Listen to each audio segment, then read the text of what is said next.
Hello, Matt. I'm Arianna Campbell. I'm a PA and I am one of the founders and directors of the California Bridge Program out in Oakland, California. And I'm really excited to talk to you today and to hear a little bit about your story. So can you tell me a little bit about yourself? Yes, and thank you. It's awesome meeting you and being here today. My name's Matt Rump, and I'm a PA student at the University of South Alabama. And I'm here today and here with you to talk about opioid misuse and substance abuse, and how it's affected my life, and how we can help patients, and how I believe my experience will be able to help patients, in my career. So I guess just a little bit about myself. My sobriety date is September 12th of 2016. So I'm coming up on 6 years sober, and being up here in this hotel and being at this conference, it's really an incredible experience. And if somebody would have told me that 6 years ago, I would have told them that they were lying. I was under a bridge when I called my dad and asked him to drive me to detox about almost 6 years ago. At that point, I had been kicked out of school, and I'd nearly failed out, and I had a massive drug addiction that I did not see coming. So that's really an incredible story, Matt, and I'd really like to hear about the journey from that point to being a PA student at the University of South Alabama. Mm-hmm. Are you able to tell me a little bit more about that? Yes, I am. It was a very long road. I started trying to get back in undergrad in 2018, and it took me 2 times. They finally I got into Georgia State University, which let me have a second chance there. And I decided I was going to study neuroscience. I had always had an interest in medical sciences, and had originally wanted to do the pre-med track my first go round when I was at the University of Georgia. But I wanted to pursue neuroscience, mainly to try and figure out what I thought was wrong with my brain at the time, and hopefully shine some light on addiction. And I wanted to investigate that. So I completed a bachelor's and ended up completing a master's at Georgia State University.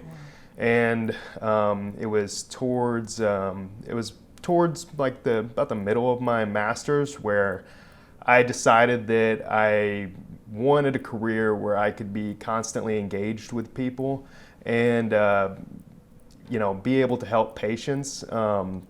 And I just kept coming back to wanting to be a PA. Mm-hmm. I'd had some incredible experiences with PAs. My first experience that I ever had with a PA was actually when I was in the ER. Mm-hmm. It was after I had overdosed trying to study for my organic chemistry final. Mm-hmm.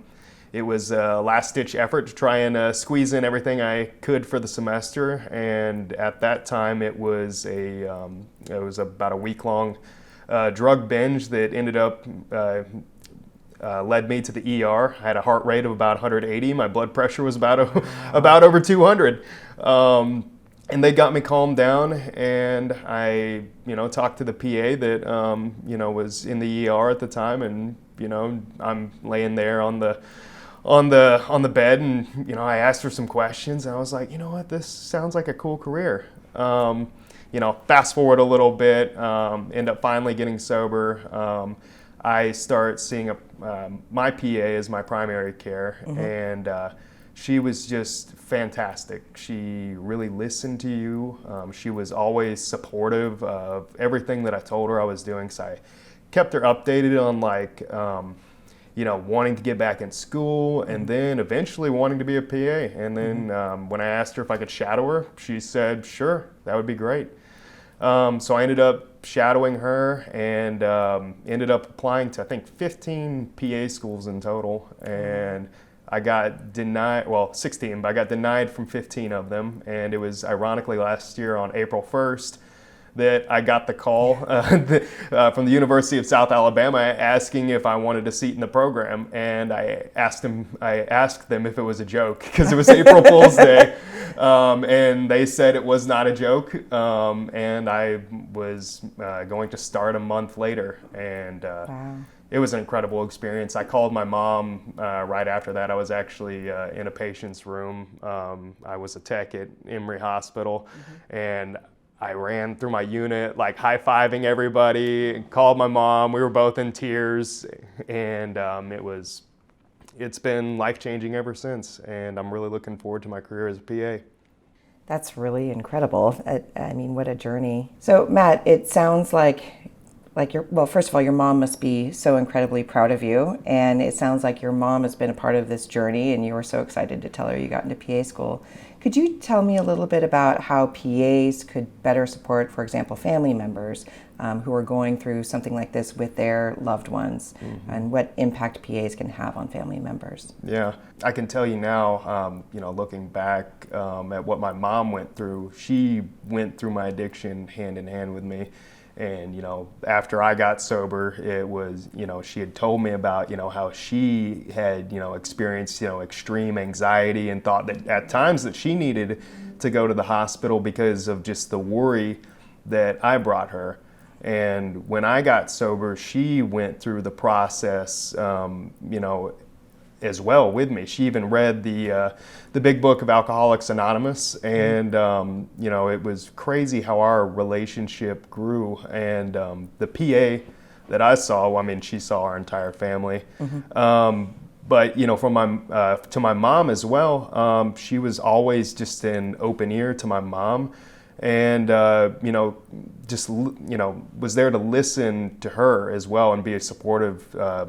For her as well, because like a lot of times, people may not be willing to seek out, like a therapist or something along those lines, and that leaves us, that we would be the people, that our patients might need to vent to, because they might not have that other person.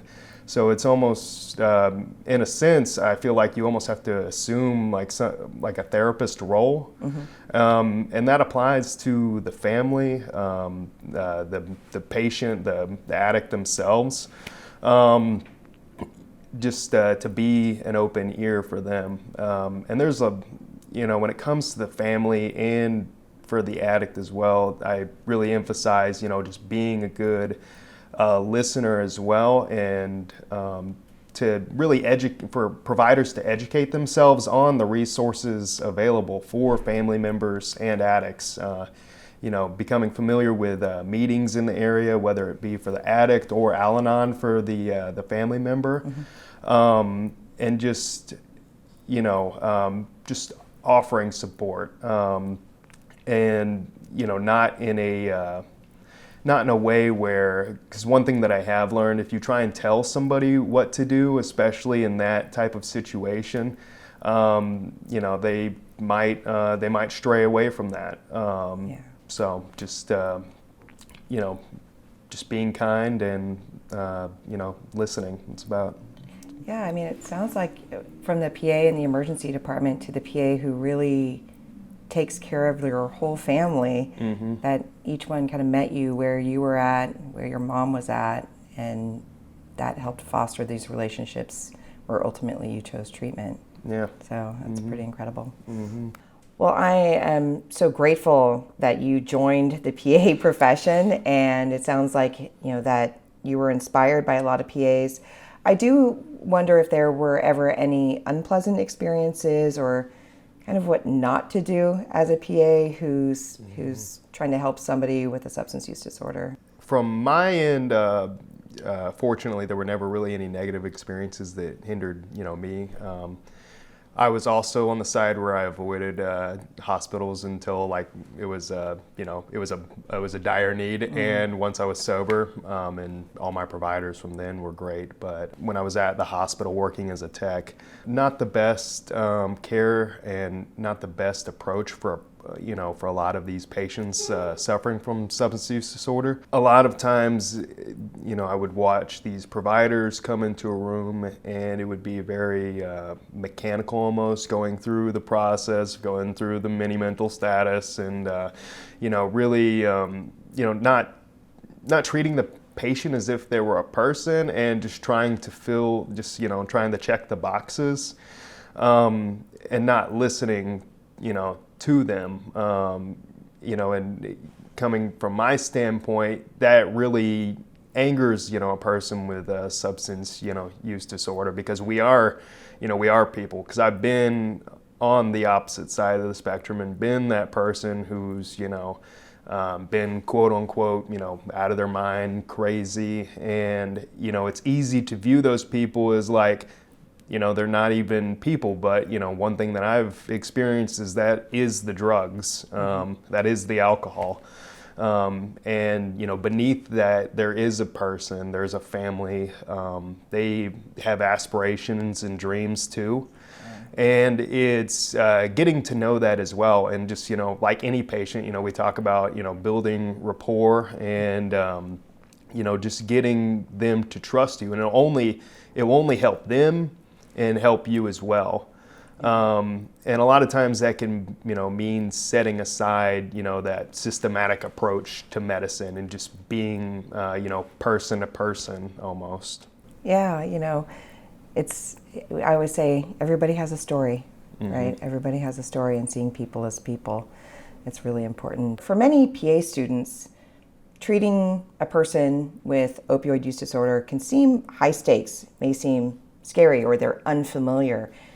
Do you have any advice you would give other PA students in terms of their approach to somebody struggling with a substance use disorder? Yeah, it is very high stakes, especially opioid use disorder. The current epidemic, especially with fentanyl being around, it's led to many overdoses, and I've lost more friends than I can count, honestly, over the past couple years to opioid addiction.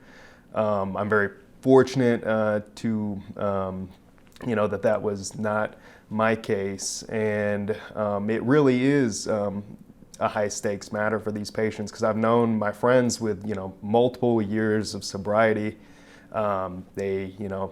They fall down, they end up going back out and picking up drugs, and within a couple weeks we get that call that they're no longer with us.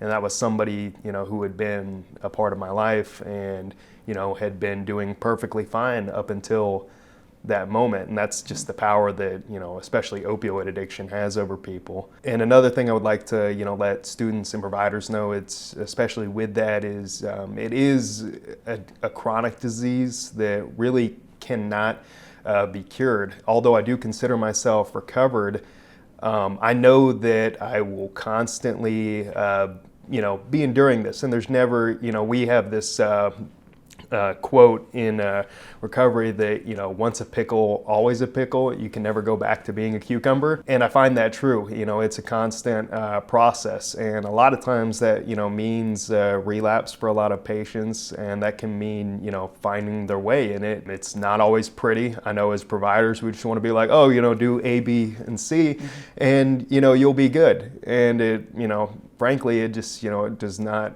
always look like that. I would love to say that the first time I overdosed was the time that I sought recovery, and that everything was good, but it was multiple times of going through that, and having a rock bottom, then another rock bottom, and then another rock bottom, until finally something clicks. And it's really just about just being there through that process. And it can mean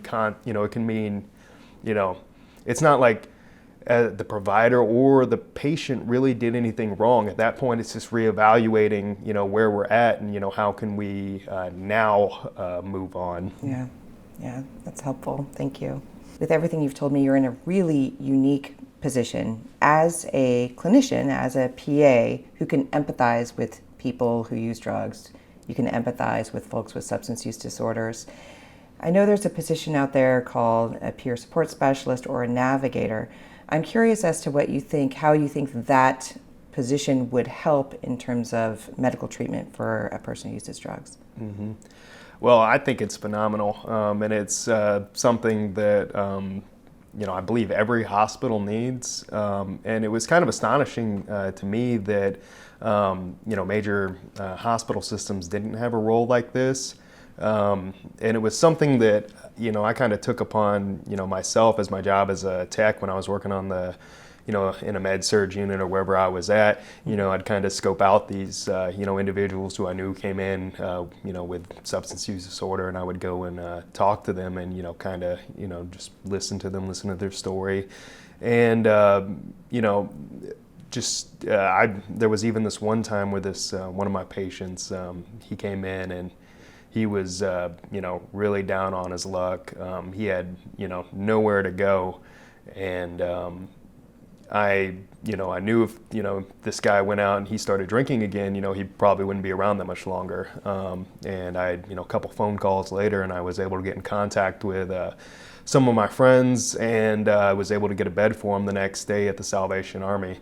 And when I told him that, it was just like tears came to his eyes. He was so grateful that he would have a bed and an opportunity to get sober. And I believe that having that role, that navigator role, it would be incredible. Because one thing I've learned about being in the recovery community is that we are more than willing to help out. We would love the opportunity, and I love the opportunity I had working as a tech to go and talk to people who came in with a similar issue. But it's just a matter of getting that to be an actual role in a hospital. Because we've got means to get people in all types of rehabilitation settings, for physical injuries and whatnot. We just need the same, same system for people with substance use disorder. Yeah, navigating what could be a complex system to get that person great care. Yeah, all right, thank you. So yeah, it's interesting that you have identified that part. You were actually taking on the role of navigator as a tech. And we have found, I actually have a substance use navigator at my emergency department, and she does exactly what you were doing as a tech, but kind of on steroids, I would say. I'm sure you know how complex the system is outside of the emergency department, outside of the clinic, to find really excellent care. And folks who have the help, it sounds like your mom helped guide you and you were able to find a great place. There's so many different offerings out there. There's a lot of community support, but many times folks don't have access or don't even know how to access at their worst time. And these navigators can be so helpful. You were doing this out of heart in your emergency department, but having a paid professional in the emergency department who can navigate this very complex and not always friendly system has been proven to improve outcomes and to help smooth that pathway to treatment for folks. And I'd say the dream is what you were talking about, is if a person comes in to the emergency department, just like in your experience where a PA is kind, can offer treatment, and then a person just has this appointment at a clinic, or they find a treatment center where they're going to treat them really well with kindness and respect.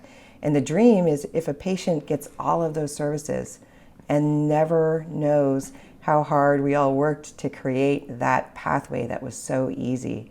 And navigators create that magical connection that really advocates for the best patient care and makes it easy for folks, which is so incredibly important. So I'm curious, after all of these experiences, you have your own degree in life experience now. So when you think about where you want to go in medicine, what specialty do you think, or family practice, emergency medicine, where do you think you're going when you finish PA school? I definitely want to go into emergency medicine and be able to carry my experience, with substance use disorder and, be able to help, patients coming in who may be suffering from that. And just for, being able to work in emergency medicine, I like the idea of the thrill and not knowing what you're going to get and being able to see a little bit of everything. I believe that would be a great career path for me. Yeah, I work in emergency medicine, and I always say I'm a part of people's worst day, but it's always a privilege to be able to help somebody on their worst day, right? Yeah, so what you're describing really resonates, is talk to somebody, talk to the person, see where they're at, yeah, and practice patient-centered care. Well, thank you so much for sharing your story today, Matt. This was really courageous and really enlightening to hear your perspective on this from the side when you were, a patient to now being in the PA profession. And I'm just so grateful to have met you and to have heard your story. So thank you so much. Thank you. It's been an honor here to talk to you, and it's something I'm really passionate about, and I'm glad to have this opportunity to speak about it and just raise awareness. All right, thank you.